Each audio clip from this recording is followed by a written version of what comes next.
बहन जी नमस्कार। हाँ जी, सत साहिब जी। बहन जी क्या शुभ नाम है आप जी का? मेरा नाम पुष्पा मल्होत्रा है। मैं रिटायर्ड इंग्लिश लेक्चरर हूँ हरियाणा गवर्नमेंट से। और मेरे जो पति हैं भगत श्री सुरेश जी, वो रिटायर्ड एसडीओ हैं माइनर इरिगेशन डिपार्टमेंट से। बहन जी संत रामपाल जी महाराज से नाम उपदेश लेने से पहले आप कौन सी भक्ति करते थे? संत रामपाल जी महाराज का नाम लेने से पहले मैं शिव जी की उपासक थी और मेरे पति काली माता के उनको चौकी आती थी और इतनी ज़बरदस्त चौकी आती थी कि उनको 8-10 बंदे भी नहीं संभाल पाते थे। बहन जी जो भक्ति आप करते थे शिव जी की, उस भक्ति से आपको क्या लाभ मिलता था? मुझे उस भक्ति से कोई लाभ नहीं मिलता था। ऑटोमेटिकली जो मेहनत करते थे वो मिल जाता था, लेकिन कोई चमत्कार, कोई कभी ऐसा लाभ नहीं हुआ कि जिसका मैं यहाँ पर वर्णन कर सकूं। तो बहन जी आप संत रामपाल जी महाराज की शरण में कैसे आए? मेरे छोटे बेटे ने संत रामपाल जी महाराज की एक दिन टीवी पर, उस टाइम 2004 में आस्था चैनल पर गुरुजी का प्रवचन आ रहा था। अचानक इसने खोला तो उसमें गुरुजी सृष्टि रचना के बारे में बता रहे थे। तो मेरा बच्चा ये बचपन से ही परमात्मा की तलाश में था, किसी पंडित वगैरह को नहीं मानता था, जबकि हम जाते थे पंडितों के पास। तो जब इसने सृष्टि रचना सुनी तो तुरंत ये सुबह रोहतक कोरंथा चला गया और इसने जाकर परमात्मा की शरण में इनका नाम दान ले लिया। उसके बाद ये हमें बहुत स्ट्रेस करता रहा कि आप संत रामपाल जी महाराज जी का नाम ले लो, ये परमात्मा आए हुए हैं धरती पर, लेकिन हम इसकी नहीं सुनते थे। 4 साल तक वो बहुत रोता रहा, कहता रहा, लेकिन हम उस भक्ति में इतने लीन थे कि उनको छोड़ना नहीं चाहते थे। हमारे घर में कष्ट भी बहुत आए, ऐसी अनहोनी भी हो जाती थी जिसका कोई समाधान नहीं हो पाता था लास्ट में। लेकिन मैं सत्संग जरूर सुनने जाती थी इसके साथ। तो एक मैं परमात्मा का नाम लेने से पहले एक बहुत बड़ा चमत्कार हुआ कि मैं नाम लेने के लिए नहीं आई हुई थी। यहाँ दौलतपुर जो छोटा आश्रम है, वहाँ पर हम 18 जून 2008 को सत्संग सुनने आए हुए थे। सत्संग खत्म होने के बाद, कबीर जी का प्रकाश दिवस था, सत्संग खत्म होने के बाद जब परमात्मा आशीर्वाद दे रहे थे तो मेरी रूह कांप गई। परमात्मा का जो मैंने चेहरे पर प्रकाश देखा, शायद मैंने उसके बाद नहीं देख पाई, जबकि मैंने नाम नहीं लिया हुआ था। मेरे आंखों में आंसू आ गए, मेरा शरीर कांपने लगा। फटाफट मैं भागी भगत जी की तरफ कि हम परमात्मा गुरु जी का नाम लेते हैं। कहते हैं तेरे को क्या हो गया है? कि मैं तो माता का भगत हूँ, मेरे को कहकर चले गए।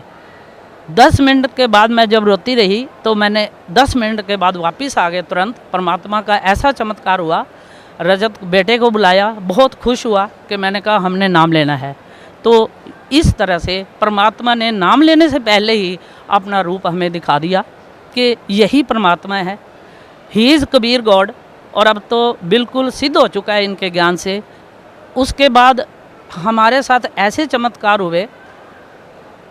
26 नवंबर 2009 को एक ऐसा चमत्कार हुआ कि गुरुजी ने हमें जीवन दान दिया। हम गुरुजी के दर्शन करके संध्या आरती के बाद जा रहे थे, भगत जी स्कूटर चला रहे थे, सर्दी का मौसम था, और मैं, मेरी ग्रैंड डॉटर 3.5 साल की, उसको मैंने शॉल में लपेटा हुआ था। हिसार से 4 किलोमीटर अभी इधर बिल्कुल अंधेरा था। तो भगत जी ने एकदम स्कूटर को ब्रेक मारी और हम सड़क के बीच में गिरे जाकर।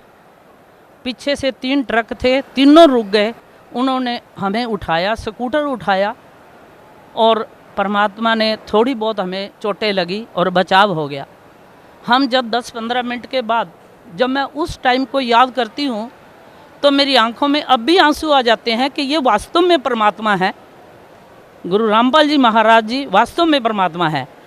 तो उसके बाद हमने गुड़िया को ढूंढा जो कि मेरे शाल में लपेटी हुई थी। शाल के 2 टुकड़े हो गए पर गुड़िया वहाँ पर नहीं थी। उन ट्रक वालों ने 5-6 जनों ने भी, हमने भी सारा इधर थोड़ी सी छोटी सी सड़क है, इधर झाड़ियों में सब जगह देखा, कहीं बच्ची नहीं थी।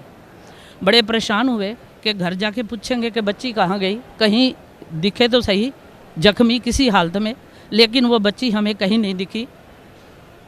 अंत में मैं परमात्मा से हम खड़े होकर प्रार्थना करने लगे, हे भगवान, हे गुरुजी, कि वहाँ पर गुड़िया नहीं थी। तो 5-7 मिनट के बाद गुड़िया हम मेरे गोडे के पास खड़ी हो गई।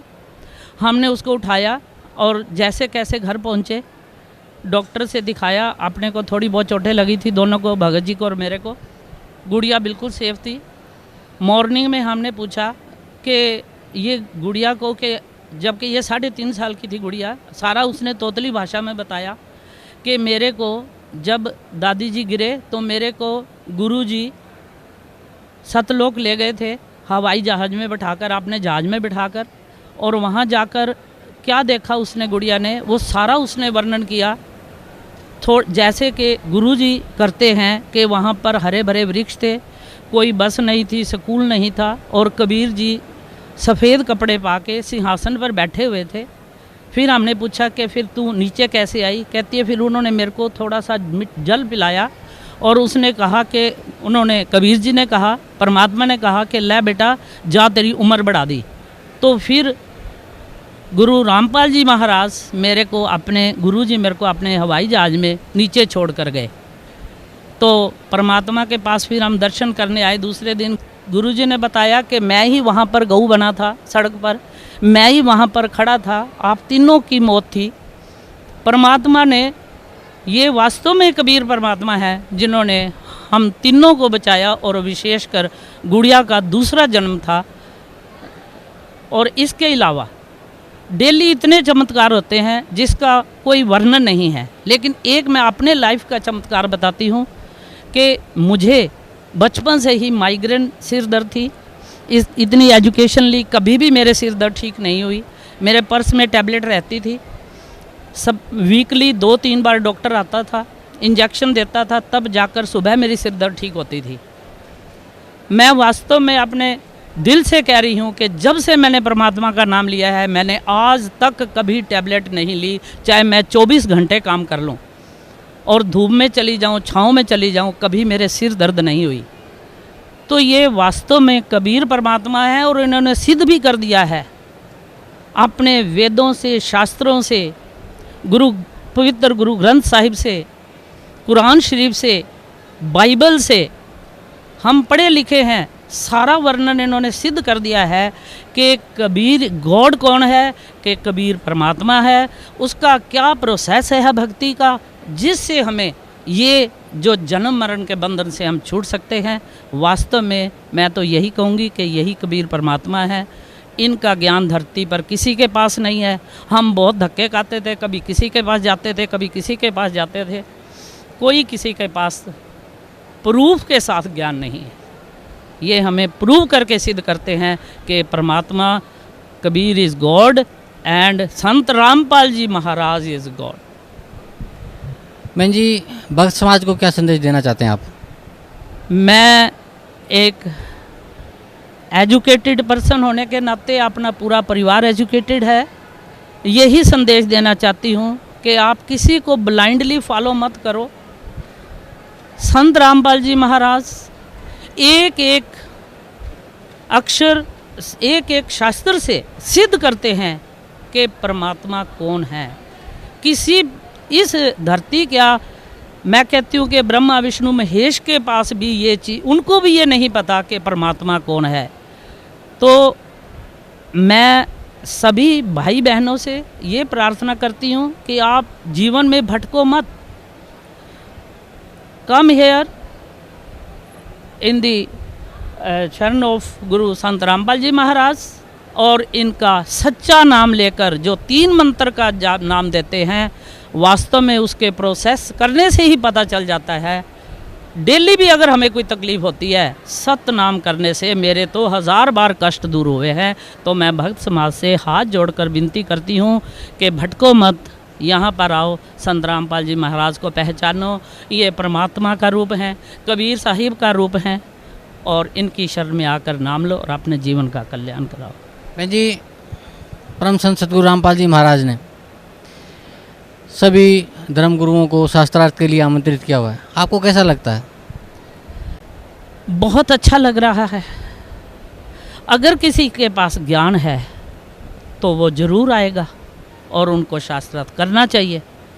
अगर मैं किसी को इनवाइट करती हूँ कि मैं इंग्लिश लेक्चरर हूँ, आओ मेरे से कंपटीशन करो, क्या टेंस होते हैं, क्या इंग्लिश के क्या रूल्स हैं, तो जो इंग्लिश के भागे आएंगे अगर उनको ओरिजिनल नॉलेज है तो इट मीन्स कि अगर किसी के पास इन धर्मशास्त्रों का पूरा ज्ञान है तो दे मस्ट कम और इनसे शास्त्रार्थ करना चाहिए। लेकिन वो नहीं आ रहे, इट मीन्स के सारा परमात्मा के पास ही ज्ञान है। धन्यवाद बहन जी, बहुत बहुत धन्यवाद।